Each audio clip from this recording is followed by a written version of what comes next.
ठाकरेंचा पक्ष जमीनदोस्त होण्याच्या मार्गावर, मंत्री गिरीश महाजनांचा दावा. तर धमक्या देऊन पक्ष फोडणारे दलाल म्हणजे गिरीश महाजन. संजय राऊतांकडनं समाचार. महाविकास आघाडीच्या महिला नेत्यांनी घेतली राज्यपालांची भेट. महिला आयोगाकडनं न्याय मिळत नसल्याची तक्रार. पूर्णवेळ काम करणाऱ्या महिलेची अध्यक्षपदी नियुक्ती करण्याची मागणी. आपल्यावर टीका केल्यानं विरोधकांना प्रसिद्धी मिळते, रुपाली चाकणकर यांचं वक्तव्य.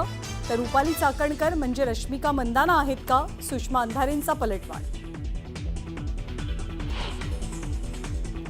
लाडकी बहीण योजनेमुळे सर्वात मोठा विजय मिळाला. महायुतीच्या विजयाचं श्रेय तुम्हालाही जातं. अजित पवारांकडनं केंद्रीय कृषी मंत्री शिवराज सिंग चौहान यांचं कौतुक. गोपीनाथ मुंडे ऊसतोड मजूर महामंडळाच्या कामकाजाबद्दल असमाधानी. मुख्यमंत्र्यांची भेट घेऊन चर्चा करणार. बीडमधल्या कार्यक्रमात पंकजा मुंडेंची माहिती. एसटी कर्मचाऱ्यांसाठी खुशखबर. कर्मचाऱ्यांना जूनपासून 53% महागाई भत्ता.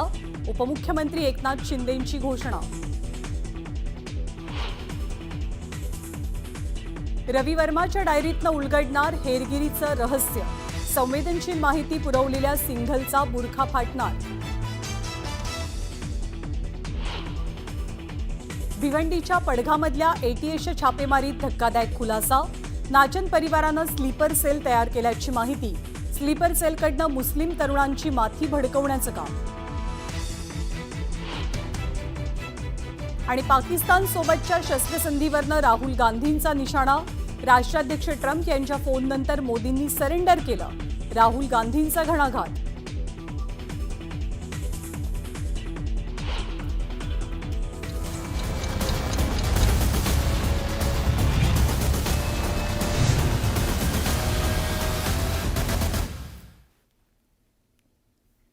नमस्कार, मी ज्ञानदा कदम. प्राईम टाइम बुलेटिनमध्ये आपल्या सर्वांचं स्वागत करते. बुलेटिनची सुरुवात आपण करतोय गिरीश महाजन आणि संजय राऊत या दोन नेत्यांमध्ये सुरू झालेल्या वाकयुद्धावरनं. विधानसभेच्या निवडणुकीत महायुतीला घवघवीत यश मिळालं आणि याच यशानंतर उद्धव ठाकरेंच्या पक्षाला गळती लागली. यावरनं आता सत्ताधाऱ्यांकडनं ठाकरेंच्या पक्षाला सातत्यानं डिवचलं जात आहे. गिरीश महाजनांनी ठाकरेंचा पक्ष जमीनदोस्त होईल असा दावा केलाय. तर याच दाव्यावरनं संजय राऊतांनी गिरीश महाजनांवर जोरदार हल्लाबोल केला. तर महाजन आणि राऊत या दोघांमध्ये कशी खडाजंगी पाहायला मिळते आपण बघूया. गिरीश महाजन आणि संजय राऊतांमध्ये जुंपली. उद्धव बाळासाहेब ठाकरे गट आहे. हा गट मला वाटतं आता जमीनदोस्त निष्प्रभूण होण्याच्या मार्गावर आहे. तुमचा पक्ष जमिनीवर आहे का? हे जर सगळे बाहेर काढले, तुमचा पक्ष कुठे? राऊत आणि महाजनांमध्ये कलगीतुरा. जर उद्धवजींनी यांना जर आवडलं नाही तर पुढे कोणीही यांच्याकडे राहणार नाही. सगळी अगदी जमीनदोस्त शिवसेना होणार आहे. शिवसेना संपवणं हे गिरीश महाजनच्या 10 पिढ्या उतरल्या तरी जमणार नाही. 2, 4, 5, 25 माणसं फोडणं म्हणजे का पक्ष संपवणं असतं का? वैयक्तिक पातळीपर्यंत टीका टिप्पणी. ताकदीवर लोकांना धमक्या देऊन पक्ष फोडायचे आणि त्यासाठी जे दलाल नेमलेले आहेत भाजपने, त्यातले एक दलाल म्हणजे गिरीश महाजन. ही राजकीय दलाली त्यांनी केल्यामुळे सगळा म्हणजे पूर्ण उद्धवजींची सेना सगळी संपली. आज त्यांच्याकडे कोणी शिल्लक राहिलेलं नाही.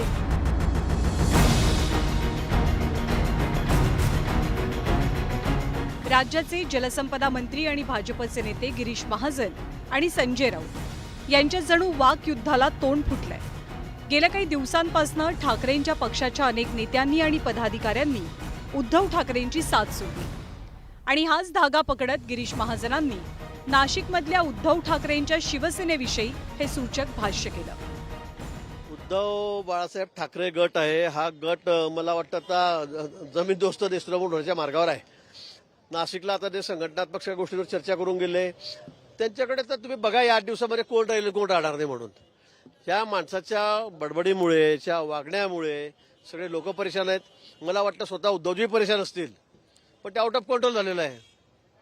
आउट ऑफ कंट्रोल झालेलं आहे काम यांचं. आणि म्हणून अशा या बडबडीमुळे हा सगळा पक्ष आता म्हणजे मी सांगू शकत नाही, मला शब्द नाही त्यांच्याबद्दल, पण हा पक्ष संपवण्यासाठी मला असं वाटतं की संजय राऊत पुरेसे आहेत. गिरीश महाजनांच्या वक्तव्यावरनं ठाकरेंच्या पक्षाचे खासदार संजय राऊतांनी त्यांच्या शैलीत शब्दांचे बाण सोडले. मुळात तुमचा पक्ष जमिनीवर आहे का? हे जर सगळे बाहेर काढले तर तुमचा पक्ष कुठे आहे? हातात पोलीस आहेत, पैसे आहेत प्रचंड, टेंडरबाजीतून, खंडणीतून, आणि त्या ताकदीवर लोकांना धमक्या देऊन पक्ष फोडायचे. आणि त्यासाठी जे दलाल नेमलेले आहेत भाजपने, त्यातले एक दलाल म्हणजे गिरीश महाजन. ठाकरेंच्या पक्षाच्या संभाव्य फुटीबद्दल गिरीश महाजनांनी केलेल्या दाव्याचाही संजय राऊतांनी खरपूस शब्दात समाचार घेतला. आज जी तुम्ही भाषा वापरताय बाळासाहेब ठाकरेंची शिवसेना जमीनदोस्त करण्याची, तुम्हाला लाज वाटली पाहिजे. ज्या बाळासाहेब ठाकरेंच्या शिवसेनेनं बरं का तुम्हाला चड्डीची नाडी बांधायला शिकवली. तुम्ही राजकारणामध्ये कोण होतात? कोण होतात तुम्ही? ती बाळासाहेब ठाकरेंची शिवसेना तुम्ही जमीनदोस्त करण्याची भाषा करता लाज वाटत नाही? आणि आमचे काही लोक त्याच्या बाजूला राहून फोटो काढत होते निर्लज्ज या गिरीश महाजनच्या. बघून आमचं लक्ष आहे. तुम्ही दिल्लीत आलेला आहात, G7 चे संमेलन. त्याच्यामुळे गिरीश महाजन हे जे बोलतायत ती भाषास्थाना घेऊन बुडणार आहे त्यांच्या पक्षात. राऊतांच्या टीकेनंतर हा वाद थेट वैयक्तिक पातळीवर गेला आणि मग एकमेकांच्या उखाळ्या पाखाळ्यांनाही सुरुवात झाली. ज्या पद्धतीने आपण उद्धवजींना त्यांच्या शिवसेनेला त्या ठिकाणी शरद पवार साहेबांच्या मांडीवर येऊन बसवलं, काँग्रेसच्या मांडीवर येऊन बसवलं आणि त्यामध्ये जी दलाली केली तेवढी दलाली तर मला वाटतं आजपर्यंत कोणी केलेली नसेल. ही राजकीय दलाली त्यांनी केल्यामुळे सगळा म्हणजे पूर्ण उद्धवजींची सेना सगळी संपली. आज त्यांच्याकडे कोणी शिल्लक राहिलेलं नाही आणि मला वाटतं जर उद्धवजींनी यांना जर आवडलं नाही तर पुढे कोणीही यांच्याकडे राहणार नाही. सगळी अगदी जमीनदोस्त शिवसेना होणार आहे. आगामी महापालिकेची निवडणूक ही ठाकरेंच्या पक्षासाठी अस्तित्वाची लढाई असेल. पक्षातली गळती रोखण्याचं मोठं आव्हान ठाकरेंसमोर आहे आणि अशातच या निवडणुकीपूर्वी गिरीश महाजन आणि संजय राऊत यांच्या शाब्दिक युद्धाला सुरुवात झाली असून राजकीय दलालीपर्यंत हा वाद येऊन ठेपलाय. Bureau report, news 18 Lokmat. आणि यापुढची बातमी बकरी ईदच्या पार्श्वभूमीवरती रंगलेल्या वादाची आहे. या वादाला कारण ठरलंय गोसेवा आयोगानं कृषी उत्पन्न बाजार समित्यांना पाठवलेलं एक पत्र.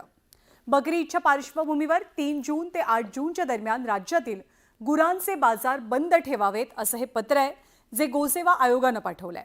आणि याच मुद्द्यावरनं राजकीय वादाची ठिणगी सुद्धा पेटली आहे. कहाँ गए वो पशु प्रेमी? सर्वधर्म समभाव है ना, तो जो नियम हिंदू त्योहारों को लगाया जाता है फिर वही नियम अभी बकरी ईद के टाइम क्यों लगाया नहीं जाता है? तभी इनको बकरी काटने का परमिशन क्यों देना चाहिए? ये गिरीश सोमैया है, कुछ और लोग हैं, नीतीश राणे हैं, इनके पास कोई काम नहीं है सिवाय इसके. बेचारे जो है ना सिर्फ 24 घंटे इसी काम में लगे रहते हैं कि हिंदू मुस्लिम करते रहो. बकरी ईदच्या पार्श्वभूमीवर राज्यात वादाला तोंड. ऐसी भूमिका अगर सभी मुस्लिम समाज के सब लोग ने ली ना तो बहुत फर्क समाज में होगा. ऐसा है कि सोसाइटी जब एनओसी देगी तो बकरे कटेंगे वहाँ पर. गुरांचे बाजार बंद ठेवा, गोसेवा आयोगाचं पत्र.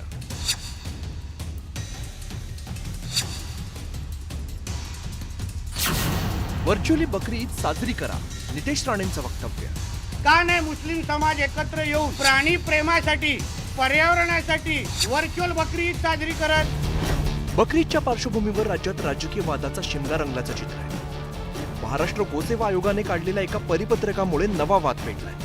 शनिवारी बकरी ईद साजरी केली जाणार आहे. या पार्श्वभूमीवरती 3 जून ते 8 जून या कालावधीत गुरांचे बाजार भरवू नयेत असं पत्र गोसेवा आयोगाने राज्यभरातील कृषी उत्पन्न बाजार समित्यांना दिलेलं आहे. त्यामध्ये गोवंश हत्येची शक्यता वर्तवण्यात आली. राज्यात गोवंश हत्याबंदी कायदा आहे, त्यामुळे राज्यात गोवंश कत्तलीवरती बंदी आहे. पण चोरी छुपे असे प्रकार घडल्याचं यापूर्वी पाहायला मिळालंय. या पार्श्वभूमीवरती गोसेवा आयोगाने पत्र दिलंय. दरम्यान राज्याचे मत्स्य आणि बंदरे विकास मंत्री नितेश राणे यांनी केलेल्या वक्तव्याने वादाचा भडका उडालाय. का नाही मुस्लिम समाज एकत्र येऊन प्राणी प्रेमासाठी, पर्यावरणासाठी व्हर्च्युअल बकरी ईद साजरी करत? करा ना तशी. नितेश राणे एवढ्यावरच थांबले नाहीत, तर त्यांनी निवासी सोसायट्यांमधील बकऱ्यांच्या कुर्बानीवरही आक्षेप घेतलाय. राणेंच्या या इशाऱ्यानंतर समाजवादी पार्टीचे आमदार आणि अल्पसंख्याक आयोगाच्या अध्यक्षांनी राणेंवरती जोरदार टीकास्त्र डागले. कहाँ गए वो पशु प्रेमी जो हमको हिंदुओं को ही जब सब एडवाइस देने वाले, कहाँ गए वो? ऐसी भूमिका अगर सभी मुस्लिम समाज के सब लोग ने ली ना तो बहुत फर्क समाज में होगा. सर्वधर्म समभाव है ना, तो जो नियम हिंदू त्योहारों को लगाया जाता है फिर वही नियम अभी बकरी ईद के टाइम क्यों लगाया नहीं जाता है? तभी इनको बकरी काटने का परमिशन क्यों देना चाहिए? ऐसा है कि सोसाइटी जब एनओसी देगी तो बकरे कटेंगे वहाँ पर, ये पहले से हो रहा है. तो ये लोग प्रेसाइज कर रहे हैं कि सोसाइटी एनओसी देने ना पाए. ये क्रिश सुमैया है, कुछ और लोग हैं, नीतीश राणे हैं, इनके पास कोई काम नहीं है सिवाय इसके. बेचारे जो है ना सिर्फ 24 घंटे इसी काम में लगे रहते हैं कि हिंदू मुस्लिम करते रहो. हमने समझाया कुछ लोग माहौल ख़राब कर रहे हैं, ज़रा उनको रोकिए आप. और जिस तरह से पहले आपने कुर्बानी करवाई है उससे होना चाहिए. सोसाइटीज़ के अंदर अगर एनओसी है तो म्यूनिसिपैलिटी को उनको परमिशन देना ही चाहिए. ये सारी बात हुई है. नीतीश राणे जो है वो महाराष्ट्र को बर्बाद करने का काम कर रहे. वो पता नहीं उनको क्या है मुसलमानों से, मुझे समझ में नहीं आता. क्योंकि देश के जो प्रधानमंत्री है वो आज इस हिंदुस्तान में सूफी कॉरिडोर बनाना चाहते हैं. और नीतीश राणे ये सबको, जो प्रधानमंत्री है, जो महाराष्ट्र के मुख्यमंत्री है, उनकी छवि खराब करना चाहते हैं. खरं तर या राजकीय वादामुळे हा विषय आणखीनच चिघळलाय. पण ऐन पेरणीच्या काळात गुरांचे बाजार बंद ठेवल्यास शेतकऱ्यांची मोठी अडचण होणार असल्याचं मत वंचित बहुजन आघाडीचे नेते प्रकाश आंबेडकरांनी व्यक्त केलंय. सध्या खरीप पेरणीचा हंगाम आहे, त्यामुळे शेतकरी या हंगामात बैलांची खरेदी विक्री करतो. ऐन पेरणीच्या काळामध्ये गुरांचे बाजार बंद राहिल्यास शेतकऱ्यांची कोंडी होण्याची शक्यता आहे. तसंच जनावरांचा बाजार भरवला नाही तर केवळ गोवंश नव्हे तर बकरे, म्हशी, शेळ्या यांसारखी कोणतीही बंदी नसलेली जनावरं विकता येणार नाहीत. त्यामुळे शेतकरी, मध्यस्थ, वाहतूक करणारे तसंच मजुरांना रोजगाराला मुकावं लागणार आहे. त्यामुळे गोसेवा आयोगाने पत्र मागं घ्यावं अशी मागणी केली जाते. गोवंश बाजार बंद ठेवण्यास काही हरकत नाही, मात्र बकरी, बोकड, शेळ्या या बाजारावर बंदी का घातली आहे असा प्रश्न मुस्लिम बांधवाकडून विचारला जात आहे. सरकारने आणि बाजार समितीने गोवंश बाजार बंद ठेवलं तरी चालेल, मात्र बोकड बाजार सुरू ठेवावं अशी एक मुख्य मागणी मुस्लिम बांधवांच्या वतीने केली जात आहे. प्रकाश आंबेडकर काय म्हणालेत आपण बघूया. आम्ही या परिपत्रकाचा तीव्र विरोध करतो. आम्ही त्याला आव्हान देण्याच्या प्रक्रियेत आहोत. महाराष्ट्रात पहिल्यांदाच असं परिपत्रक पाहिलंय. या परिपत्रकामुळे इतक्या लोकांना होणारं नुकसान कोण भरून काढणार? महाराष्ट्र गोसेवा आयोगाला बाजार समित्यांना असं परिपत्रक किंवा आदेश जारी करण्याचे अधिकार नाहीत. ते पशुसंवर्धन विभागाकडून आले पाहिजेत. एकूणच बकरी ईदच्या निमित्ताने राज्यात नव्या वादाला सुरुवात झाली असून आता राज्य सरकार यावरती काय भूमिका घेतं याकडे सगळ्यांचं लक्ष लागलंय. Bureau report, news 18 Lokmat.